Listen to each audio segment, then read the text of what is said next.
जगजदा चैतश्रेष्ठत्या तदेवेत्तरो जनो সাজাত প্রমাণং কুরুতে লোকস্তদনুবর্ততে।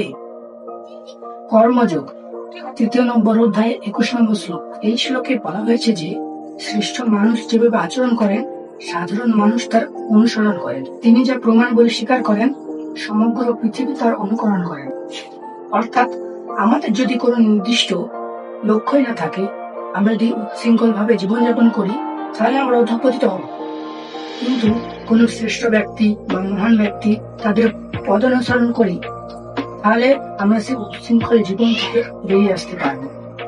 তাই আমাদের এই সকল জীব জগৎকে উদ্ধার করার জন্য আজ থেকে ৫০০ বছর আগে মহাপ্রভু এসেছিলেন এবং দাঁড়ে দাঁড়ে হরিনাম প্রচার করেছিলেন। কিন্তু ওই প্রভাবে সে ৫০০ বছর পরে আমরা অনেকেই তা ভুলে গেছি।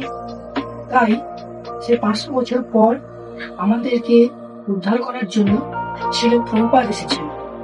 তিনি সমস্ত বিশ্বে এই হরিনাম সংকীর্তন প্রচার করেছেন। তাই আমাদের উচিত শ্রীল প্রভুপাদের শিক্ষা অনুসরণ করা। তিনি যেভাবে আমাদেরকে শিক্ষা প্রদান করেছেন সেভাবে যদি আমরা শিক্ষা গ্রহণ করি, তাহলে আমরা এই জড় জগৎ থেকে উদ্ধার পাব। হরে কৃষ্ণ।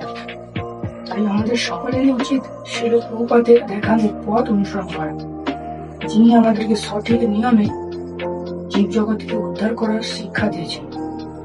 জয় শ্রীল প্রভুপাদ কি জয়।